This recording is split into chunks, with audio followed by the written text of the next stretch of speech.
Hello friends, मैं हूं आपकी mentor Vandana. Welcome to my channel NIS SST guide.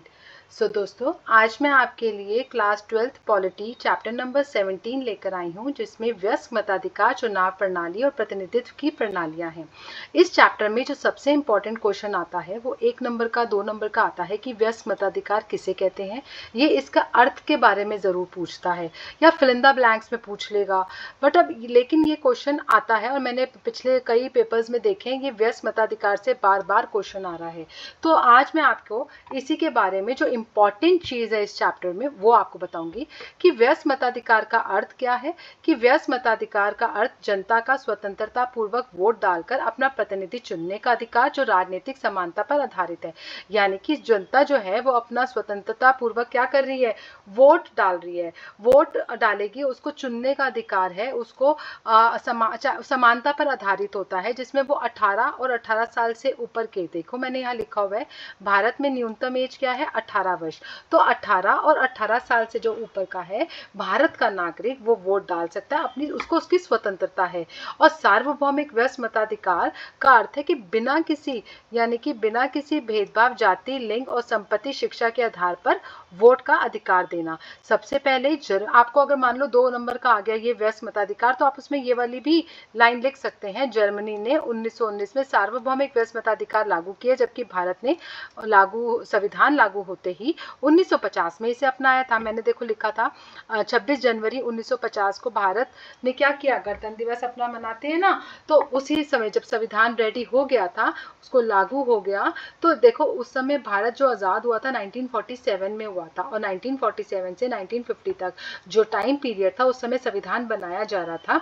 2 साल 11 महीने और 18 दिन, 2 साल 11 महीने और 18 दिन, 18 डेज। तो इतना टाइम लग गया था इसको बनने में।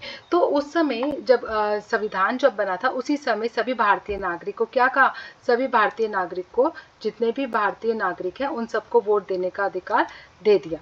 अच्छा, निर्वाचन। अब इसमें ना एक क्वेश्चन बड़ा इंपॉर्टेंट है, एक सेकेंड। एक तो क्वेश्चन आता है प्रतिनिधित्व की 2 मुख्य प्रणालियां हैं।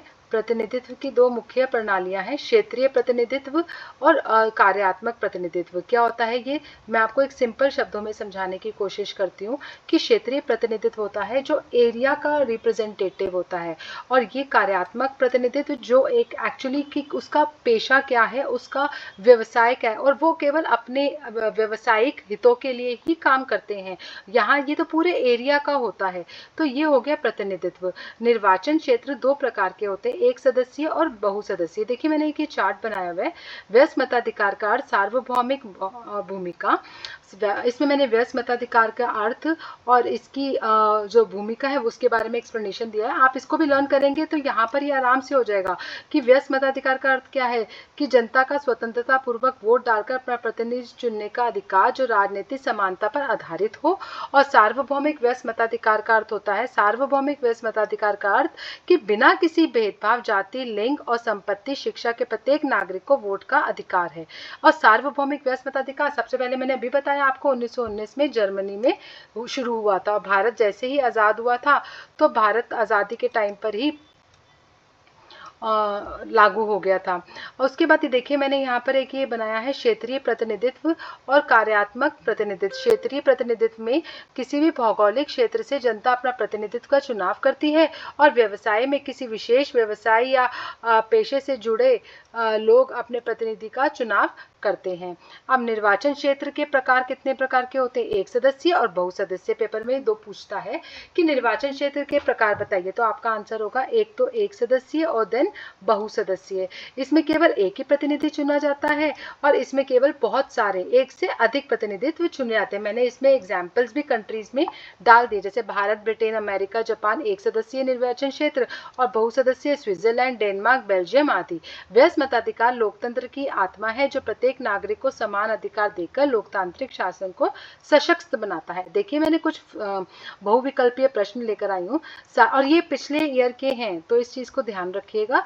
सार्वभौमिक वयस्क मताधिकार सबसे पहले किस देश में लागू हुआ था, सार्वभौमिक वयस्क मताधिकार सबसे पहले जर्मनी में हुआ था। कब हुआ था? 1919 में। देन भारत में सार्वभौमिक वयस्क मताधिकार कब लागू हुआ?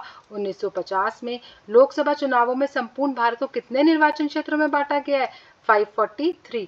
निर्वाचन क्षेत्र का मतलब बच्चों क्या होता है? जैसे पूरे भारत को, जैसे पूरे भारत को, जो पूरा भारत है, इस पूरे भारत को ना अलग अलग एरिया में, छोटे छोटे एरियाज में बांट दिया जाता है। ऐसे उसे कहते हैं, ये एरिया जब अलग अलग बन जाता है ना, इसे निर्वाचन क्षेत्र कहते हैं। पूरा भारत जो हमारा है उसको हमने कई क्षेत्रों में बांटा, उसे हम कहेंगे निर्वाचन क्षेत्र, उसे हम कहेंगे निर्वाचन क्षेत्र। ऐसा क्यों बांटा गया, आप बताइए?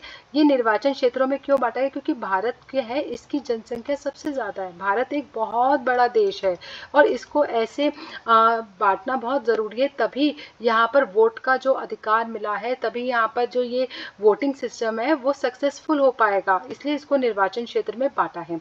नाउ नेक्स्ट क्वेश्चन, किस देश में महिलाओं को वोट का अधिकार 1979 तक अटका रहा था? देखिए आंसर है स्विट्जरलैंड। देखो कितना लेट मिला इन लोगों को। ओके, नेक्स्ट, सामान्य बहुमत प्रणाली, आनुपातिक प्रतिनिधित्व और अल्पसंख्यक प्रतिनिधित्व प्रणालियाँ। ये सबसे पहले मैं आज आपको ये समझाने की कोशिश करती हूँ कि सामान्य बहुमत प्रणाली ये क्या होता है। सामान्य बहुमत इसे कहते हैं फर्स्ट पास द पोस्ट, यानी कि हमारे यहाँ पर आपको मैंने अभी बताया कि भारत जो है वो बहुत अधिक जनसंख्या वाला देश है, तो यहाँ पर आप वोटिंग सिस्टम बहुत सिंपल होना चाहिए। जिसको सबसे ज़्यादा वोट मिले, आधे से ज़्यादा, तो वो क्या होगा, वो जीत जाएगा। तो सामान्य बहुमत उसे कहते हैं सामान्य बहुमत प्रणाली, फर्स्ट पास द पोस्ट में सबसे अधिक मत पाने वाले प्रत्याशी, जो भी व्यक्ति खड़े हुए हैं, वो जीतता है, चाहे उसे 50% से भी कम वोट मिले हों। चाहे उसको तो कम मिले हैं, लेकिन उसकी जो पूरी टीम है उसको सबसे ज़्यादा वोट मिले हैं, उसे कहेंगे फर्स्ट पास द पोस्ट। आनुपातिक प्रतिनिधित्व में हर दल को उसके वोट प्रतिशत के अनुपात में सीटें मिलती हैं। एक एकल संक्रमणीय मत प्रणाली में मतदाता वरीयता कम में वोट देता है और कोटा से विजेता तय होता है। ये एकल संक्रमणीय, ये मैं आपको नेक्स्ट क्लास में समझाऊंगी ये क्या होता है। ये बहुत कॉम्प्लिकेटेड होता है। इसमें वोट की जो एक वरीयता क्रम में दिया जाता है, इसको मैं ना आपको एक प्रॉपर्ली तरीके से समझाऊंगी कि अगर ये 2 नंबर का नोट भी आ गया यहाँ पर, 2 नंबर का, अगर एक मिनट, हाँ, अगर ये 2 मार्क्स का आ गया तो आपको इसको कर लेंगे, इस एकल संक्रमणीय को। सीमित मत व्यवस्था के में मतदाता को सीटों में कम वोट मिलते हैं ताकि अल्पसंख्यक वर्ग को भी प्रतिनिधित्व मिल सके। 1971 में कांग्रेस को 46% वोट मिले, 66 सीटों पर मिली थी। यह फर्स्ट पास द पोस्ट प्रणाली की एक मुख्य सीमा को दर्शाता है। सामान्य बहुमत प्रणाली को किस और नाम से जाना जाता है? देखिए यहाँ लिखा है first pass the post system. ठीक है, ये पेपर में 1 नंबर का आ जाता है, ये पेपर में 1 नंबर का आ जाता है, 1 नंबर का। अच्छा, नेक्स्ट क्वेश्चन, आनुपातिक प्रतिनिधित्व के महान समर्थक कौन थे? तो वो थे J.S. मिल। नेक्स्ट क्वेश्चन, एकल संक्रमणीय मत प्रणाली भारत के किस चुनाव के लिए प्रयोग होती है? एकल संक्रमण, मैंने आपको बताया था ना, ये बहुत कॉम्प्लिकेटेड होता है। तो ये जो जैसे लोकसभा के चुनाव होते हैं, विधानसभा के चुनाव होते हैं, वहां पर तो सिंपल सा वोट देते हैं, जिसको सबसे ज्यादा वोट मिलते हैं वो जीतता है, फर्स्ट पास द पोस्ट, जो मैंने अभी ऊपर बताया। लेकिन ये जो एकल संक्रमणीय मत प्रणाली है, ये राष्ट्रपति और राज्यसभा चुनाव के लिए किए जाते हैं। मैं आपको इसके बारे में कल जरूर समझाऊंगी, क्योंकि ये पेपर में वैसे तो वो इस तरीके से ही पूछता है, बट स्टिल आपको पता होना चाहिए। 1971 के लोकसभा चुनाव में कांग्रेस पार्टी को कितने प्रतिशत वोट मिले थे? ये ऐसे ही पूछा गया क्वेश्चन है प्रीवियस ईयर का, तो 66% वोट। तो आज के लिए, एक मिनट, इतना सा रह गया है, इसको हम अब कल करेंगे। 1.3 इस वाले पोर्शन को हम कल करेंगे। आज के लिए आपके लिए इतना आपको समझना है, पहला कि वयस्क मताधिकार किसे कहते हैं, और ये सबसे पहले किस देश में हुआ, और यहाँ पर प्रतिनिधित्व की कौन कौन सी 2 मुख्य प्रणालियां हैं, एक क्षेत्रीय प्रतिनिधित्व और एक कार्यात्मक प्रतिनिधित्व। आपको ये प्रकार पता होने चाहिए। सेकंड, इसमें आपको सामान्य बहुमत प्रणाली यानी कि फर्स्ट पास द पोस्ट, ये आपको जरूर क्लियर होना चाहिए। जितना मैंने आपको लिखवाया 1 लाइन, ये 1 लाइन में ही पूछता है, इससे ज्यादा नहीं पूछेगा। पूछेगा भी तो उसमें हम कुछ ना कुछ ऐड ज़रूर करेंगे। मैं एक इसके लिए अलग से 2 क्वेश्चंस बनाकर लेकर आऊँगी, सो दैट आपको ये अगर बाई चांस वो 2 या 3 नंबर का पूछे तो आप अच्छे से आंसर लिख सकें। तो आज के लिए इतना काफ़ी है, और मैं कल फिर से एक और वीडियो अपलोड करूँगी। तो तब तक के लिए आप मेरे चैनल को सब्सक्राइब करिए, लाइक करिए और शेयर करिए। Thank you so much.